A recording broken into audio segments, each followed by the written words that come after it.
BCom second इयरच्या सर्व विद्यार्थ्यांचे या व्हिडिओ लेक्चरमध्ये स्वागत आहे. मी प्राध्यापक गणेश होळकर.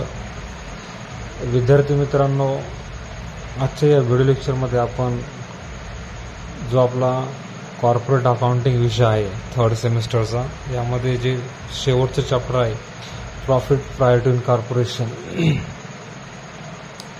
त्याची नेमकी परीक्षेमध्ये प्रॉब्लेम कसे येतात त्या अनुषंगाने आपण बघूयात. अत्यंत महत्त्वाचा हा चॅप्टर आहे. तर प्रॉफिट प्रायर टू इनकॉर्पोरेशन म्हणजे मराठीमध्ये याला आपण म्हणतो की प्रमंडळ आस्थापना पूर्वीचा नफा.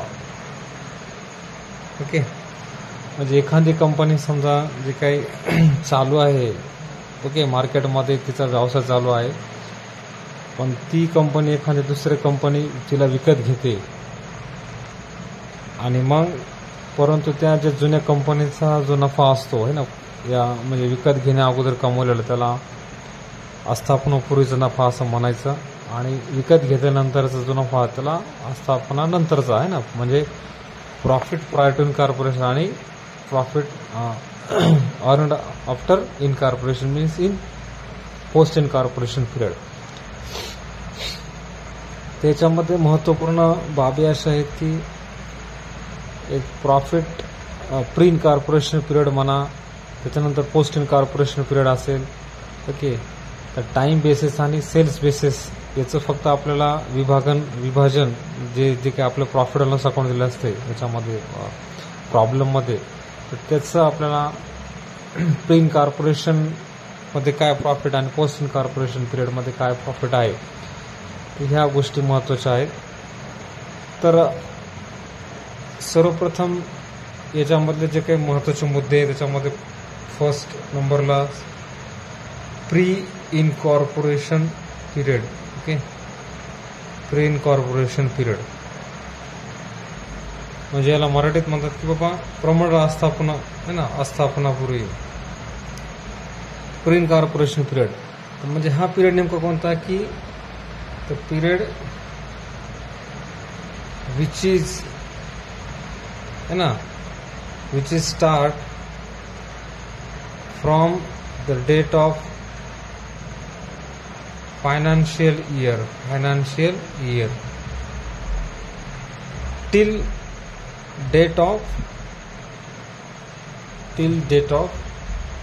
इनकॉर्पोरेशन, किंवा यालाच आणखीन एक नाव आहे ॲक्विजिशन. ओके, ॲक्विजिशन, किंवा आणखीन तिसरं नाव याला परचेस है ना, की जुन्या कंपनीला एखादी नवीन कंपनी खरेदी करून ती इस्टॅब्लिश होत आहे. तर हे अत्यंत महत्त्वाचं आहे. प्री इनकॉर्पोरेशन पिरियड म्हणजे काय, the period which is start from the date of financial year till the date of incorporation, right. तर टाईम रेशो काढण्याच्या बाबतीमध्ये ह्या गोष्टी आपल्याला प्रामुख्याने लक्षात घ्यायच्या असतात टाईम रेशो काढत असताना. त्यानंतर दुसरा जो महत्त्वाचे घटक याच्यामध्ये आहे की तो आहे post incorporation period. Okay, post incorporation period.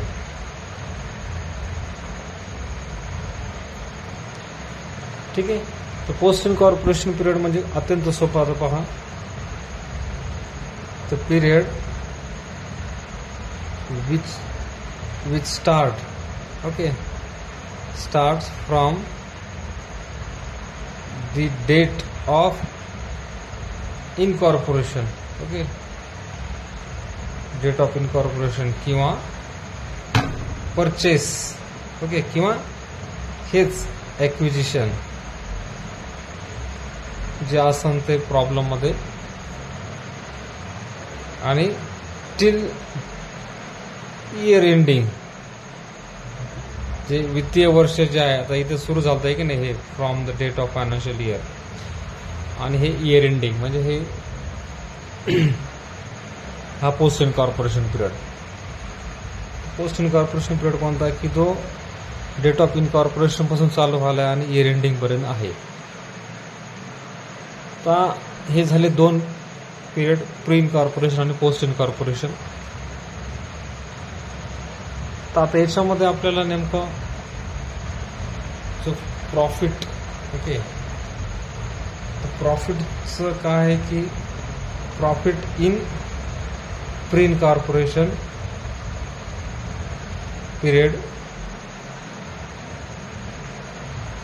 Is called revenue profit. Okay, हा कोणता असतो, सॉरी कॅपिटल प्रॉफिट असतो हा,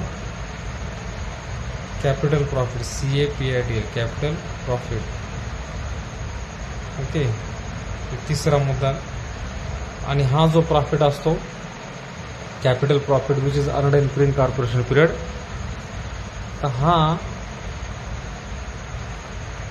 it is not available for the distribution of dividend. जो डिव्हिडंड म्हणून शेअर होल्डर्सला आपण देऊ शकत नाहीत. ओके, आणि नेक्स्ट चौथा मुद्दा यामध्ये की प्रॉफिट परत कशातला, इन पोस्ट इनकॉर्पोरेशन मधला, post incorporation period. Okay, is called revenue profit. हा कोणता आहे, रेव्हेन्यू. हा रेव्हेन्यू प्रॉफिट असतो आणि हा it is available for the distribution of dividend among the share holders. हा प्रॉफिट कंपनी भागधारकांना डिस्ट्रीब्यूट करत असते. बघा, थेरोटिकली अत्यंत महत्त्वाचं असते की प्रॉफिट प्री इनकॉर्पोरेशन, याच्यामध्ये pre incorporation period, post incorporation period, हे दोन्हीचे प्रॉफिट काय कसे असतात. प्री इनकॉर्पोरेशन मधला कॅपिटल प्रॉफिट आणि पोस्ट मधला हा रेव्हेन्यू प्रॉफिट आहे. याच्यानंतर जे काही दुसरा थेरोटिकल पार्ट याच्यामध्ये अत्यंत महत्त्वाचा आहे की बाबा हे आता टाइम रेशो काढत असताना ह्या गोष्टी आपल्या लक्षात घ्यायचे, त्याचा कालावधी, आणि सेल्स रेशो काढत असताना सेल्सचे आयटम जे असतात ते. तर त्याच्यामध्ये समजा जर आता हे आपण पाहिलं, हे अत्यंत महत्त्वाचं आहे allocation table showing basis of allocation. तर ह्या चॅप्टरचे प्रॉब्लेम आपल्याला सोडत असताना, ओके, प्रॉफिट प्री इनकॉर्पोरेशन याचे जे काही प्रॉब्लेम आपल्या परीक्षेमध्ये येणार आहेत तर ते सोडत असताना हा टेबल, हे जे काही आयटम्स आहेत आणि याचं जे बेस ऑफ अलोकेशन आहे हे अत्यंत महत्त्वाचं आहे. हे जर आपल्याला माहीत नसेल कोणता आयटम कोणत्या बेसवर अलोकेट करायचा आहे तर आपण प्रॉब्लेम सोडू शकणार नाही. त्याच्यामुळं फार काळजीपूर्वक हे आपल्या लक्षात घ्यायचं आहे. हा टेबल ते या ठिकाणी म्हणजे परीक्षेत आपणास प्रॉफिट अँड लॉस अकाउंट दिले जाणार आहे आणि त्या प्रॉफिट अँड लॉस अकाउंटमध्ये जे काही आयटम्स आहेत त्याचं फक्त आपल्याला अलोकेशन करायचं आहे. टाइम बेस कोणता आहे आणि सेल्स बेसवर कोणते आहेत. ते करत असताना नेमकं आपल्याला ते आयटम्स, त्याचं अलोकेशन टाईमवर कोणते होतं आणि सेल्स बेसिस कोणते आहेत हे आपल्याला या ठिकाणी आहेत. आणि डायरेक्ट प्री इनकॉर्पोरेशन पिरियडमधले कोणते आणि हे पोस्ट इनकॉर्पोरेशन, याला स्पेसिफिक आयटम असं आपण म्हणू. तर पहा, अत्यंत महत्त्वाचं की आता टाईम बेसिसवरती कोणते आयटम्स असतात, आहे की नाही, टाईम बेसिसवरती. तर पहा, सॅलरी आहे, बरोबर आहे. म्हणजे सॅलरी काय आहे की समजा आता मंथली मिळते की नाही, किंवा एखाद्याला क्वार्टरली, 6 मंथली, तर हे वेळेनुसारच आहे ना, म्हणजे टाईम बेस आहे. अगदी सोपं आहे जनरली विचार केला तर. त्यानंतर रेंट आपण भाडं महिन्याचे म्हणलं तर देतो समजा, असं आहे की नाही, तर हे वेळ आहे, टाईम बेस आहे. त्यानंतर टॅक्स रेट्स वगैरे जे असतात, टॅक्स असेल ते ॲन्युअली पे करतो आपण समजा. त्यानंतर इंटरेस्ट असेल, हे पण व्याज आपल्याला क्वार्टरली वगैरे असं मिळते. किंवा इन्शुरन्स हा पण त्याला वेळेशी निगडीत हा घटक आहे. एक जनरली जर विचार केला आपल्या हे सहज लक्षात येते की टाईम बेसचे कोणते आणि सेल्स बेसचे कोणते. सुरुवातीला आपण टाईम बेस विचार, रिपेअर्स, आपण रिपेअरिंग वगैरे पण टाईमनुसारच आहे की नाही.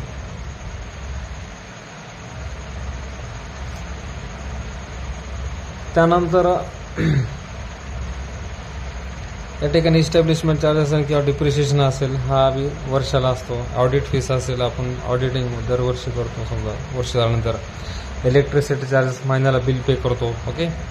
प्रिंटिंग स्टेशनरी असेल खर्च असतो महिन्याच महिना. ऑफिस एक्सपेन्सेस असेल, त्यानंतर मॅनेजमेंट एक्सपेन्सेस आहे ना, ॲडमिनिस्ट्रेटिव्ह, जनरल, आणि इतर जे काही खर्च त्याला आपण मिसलेनियस किंवा सन्ड्री किंवा फिक्स्ड एक्सपेन्सेस असं म्हणू.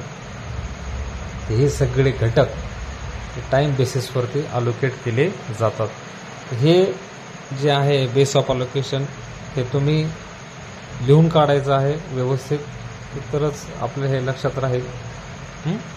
त्याच्यानंतर आता सेल्स बेसिस. ओके, हे सेल्स बेसिस काय आहे तर म्हणजे साहजिक आहे की विक्रीशी निगडीत आहे ना. विक्री तुमची व्हायला एखाद्या वस्तूची उत्पादित केलेल्या, विक्री करायला तुम्ही तर विक्री करत असताना जो काही तुमचा खर्च होतो कंपनीचा, बरोबर आहे, मग त्याच्याशी ते खर्चाचे जे काही प्रकारचे घटक आहेत तर ते त्या सेल्सच्या ॲक्टिव्हिटीज निगडीत आहेत. त्याच्यात पहा, समजा तर ग्रॉस प्रॉफिट असेल तर ग्रॉस प्रॉफिट आपण कशा काढतो, सेल्सवरती, बरोबर आहे. तर ग्रॉस प्रॉफिट नेमकं आपलं काय आहे तर आपण जे काही उत्पादन करतो त्याच्यामध्ये ॲड करतो आपला प्रॉफिट आणि मग आपण ते सेल्स करतो. तर हे सेल्स ॲक्टिव्हिटीज निगडीत आहे. कमिशन, आता एखाद्यानं वस्तू विकून दिली आपण त्याला कमिशन देतो. डिस्काउंट, आपल्या वस्तू विकण्यासाठी डिस्काउंट आहे. ॲडव्हर्टाईज करण्यासाठी, विक्री वाढवण्यासाठी जाहिरात. बॅड डेट्स, आपण वस्तू उधारीवर विकले आणि तो पुढील ग्राहक आपले काही त्यांना पैसे बुडवले तर ती वस्तूशी विक्रीशी निगडीत ॲक्टिव्हिटी. ट्रॅव्हलिंग वगैरे आहे का नाही, एक्सपेन्सेस, वस्तू नेण्या आणण्याचा खर्च. Carriage outward, after sale service, वस्तू विकल्या आपण तर ते ग्राहकांच्या घरापर्यंत नेऊन पोहोचवण्याच्या दृष्टिकोनातून खर्च केला जातो, आफ्टर सेल सर्व्हिस. त्यानंतर आहे सेलिंग एक्सपेन्सेस. ठीक आहे. नेक्स्ट या ठिकाणी डिलिव्हरी एक्सपेन्स असतील किंवा डिस्ट्रीब्युशन एक्सपेन्स आहेत. फ्री सॅम्पल्स, वस्तू विक्रीच्या दृष्टिकोनातून विक्री वाढावी म्हणून. पॅकेजिंग आहे. सेल्समन्स कमिशन आहे, व्रॅपिंग वगैरे का ना, व्हेरिएबल एक्सपेन्सेस. ह्या सगळे जे एकंदरीत 17 आयटम हे सेल्स बेसिसवर आहे. नेक्स्ट आता काही असे आयटम्स असतात प्रॉफिट अँड लॉस अकाउंटच्या आहे ना, डेबिट किंवा क्रेडिट साईडला, की ज्याचं ह्या दोन्हीमध्ये हे देखील अलोकेशन होत नाही, म्हणजे याचं वितरण होत नाही. तर ते कोणते आयटम्स असतात तर ते एक तर प्री कॉर्पोरेशन पिरियडमध्ये जातात किंवा पोस्टमध्ये जात असतात. तर पहिले सुरुवातीला आपण प्रीमध्ये बघू ते कोणते आहेत.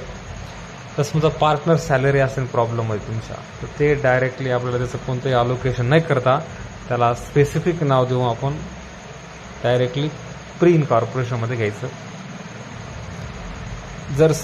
जर समजा वेंडर सॅलरी असेल तर ते पण प्रीमध्ये जाणार.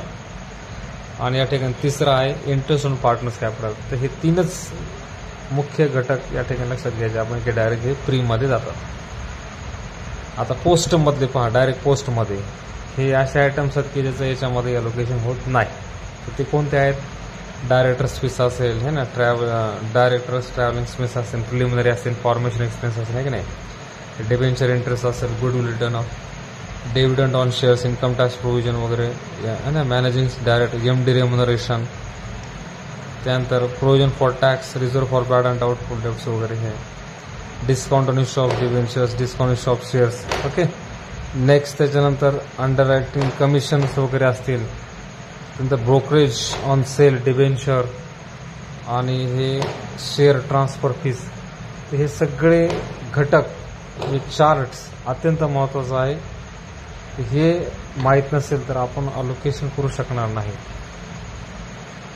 तर या नंतरच्या लेक्चरमध्ये आपण याच्यावरती प्रॉब्लेम परीक्षेत कसे येतात ते सोडवायचे कसे ते आपण चर्चा करणार आहोत. हे थिअरी अत्यंत महत्त्वाचे, हे आपण लिहून घ्यावे. थँक्यू.